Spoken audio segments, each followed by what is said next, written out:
Hello and welcome to this short video where I'm going to explain how you can get an A star in your next writing assignment. Welcome to Teacher's Notes. So there are 5 steps to getting an A star or an A plus in your next writing assignments. And they're very simple, but they need to be followed carefully. Brainstorming. Read the rubric. First draft, edited. Second draft, marked. Final draft. Okay, you're probably going to look at this and say, there's nothing really new there. But in the detail, you'll see there are things that will make a big difference. So why 5 steps in a writing assignment? Well, the most important thing to remember is writing is a process. It's always a process. Even when you just write a simple letter or a message to someone, or whether you're writing a long 400-page novel, it's always a process. And this wonderful quote kind of sums that up. Almost all good writing begins with terrible first efforts, but you need to start somewhere. So when you start writing at first, it's not going to be quite correct, it's not going to be laid out properly, there's going to be mistakes, but then you get advice, you improve it, you develop it, and then you'll get an A star assignment. Step 1, brainstorming. When you get your title or you get your description, you get your assignment, break it down, don't start writing. Think about what you're going to write, the different sections of it. Maybe do a mind map, maybe do a flowchart, maybe do some sort of diagram, just making notes, even bullet points. Just think about what am I going to include in this assignment, okay? Broken into kind of areas of content, okay? What are you going to talk about? That's the first step, brainstorming. Second step, which loads of students neglect, and it is the number one key, the number one shortcut to a grade A assignment. Read the rubric. Your teacher will have a rubric for marking assignments. Teachers always have it. Often they share them, often they don't have them available for students. But if you ask, they'll certainly give it to you. And it will explain how many points for this, how many points for that, how many points for structure, vocabulary, how many points for addressing the idea of it. And then you'll see what is the teacher looking for. And the teacher has to follow this. So it might be there are 30 points for vocabulary, 20 points for grammar, and 50 points for the topic. Okay? And then they explain how to get those 50 points or how to get those 30 points. And what will give you a lower score. Okay? What is the focus of this assignment? Okay?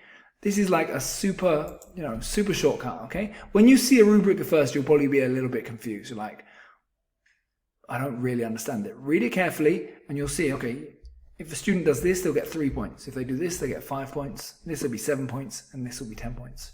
Read it carefully, you understand it. Use that knowledge towards doing your assignment. And you'll be giving the teacher what you want.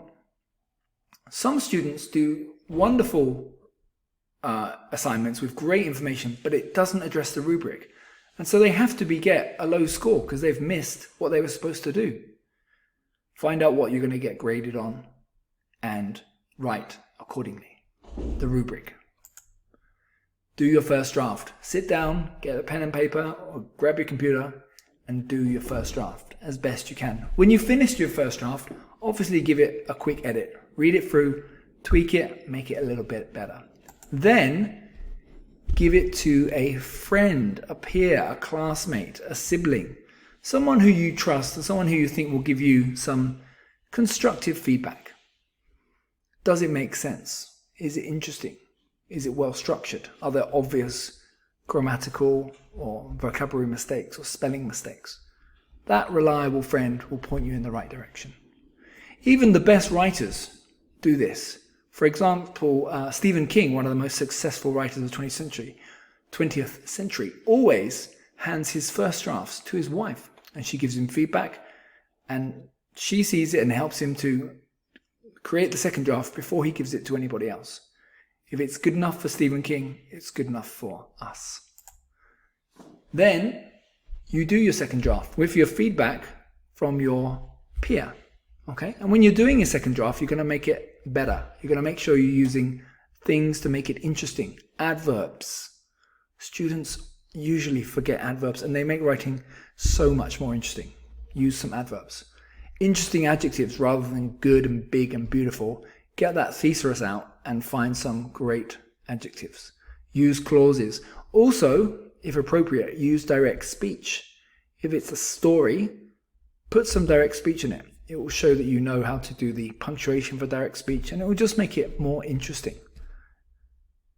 As I said, use a thesaurus, and then the structure. Make sure you've got paragraphs. Make sure you follow the other, things that are related to the structure. If it's a poem, have you got the right number of beats, the right number of lines? Okay? Make sure you have the correct structure. Very important. Because in the rubric, there's always something about structure. Then hand it to your teacher and ask your teacher to mark it for you. If you have a good English teacher, your teacher will mark it and they'll give you some useful feedback. Okay? And you use that useful feedback to create a final draft. Okay? Feedback should be about, the structure of it. And if you're giving your second draft to your teacher, it means that you've already ironed out the main problems from your first draft. So your teacher will be effectively tweaking it to make it much better. If you just give your teacher your first draft, they'll find all the most obvious errors and all the most obvious structural problems.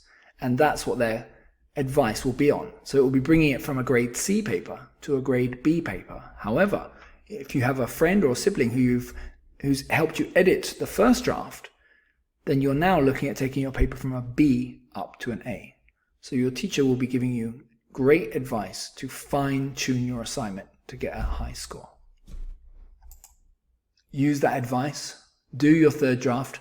Make sure you reread your third draft before submitting it. Read it carefully, check it one more time, check it another time, and then send it in. And you will get yourself a great score. A-star assignment. Congratulations. Writing is a process. You can't just go out and write an assignment in one afternoon or one evening. You need to do it, think about it, work on it, improve it. It is a process. If you want a grade A-star assignment, you need to write as a process, continually making it better. Because almost all good writing begins with terrible first efforts. You need to start somewhere.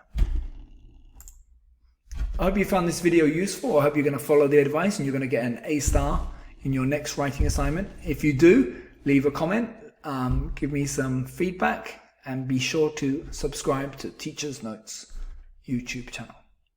Thanks.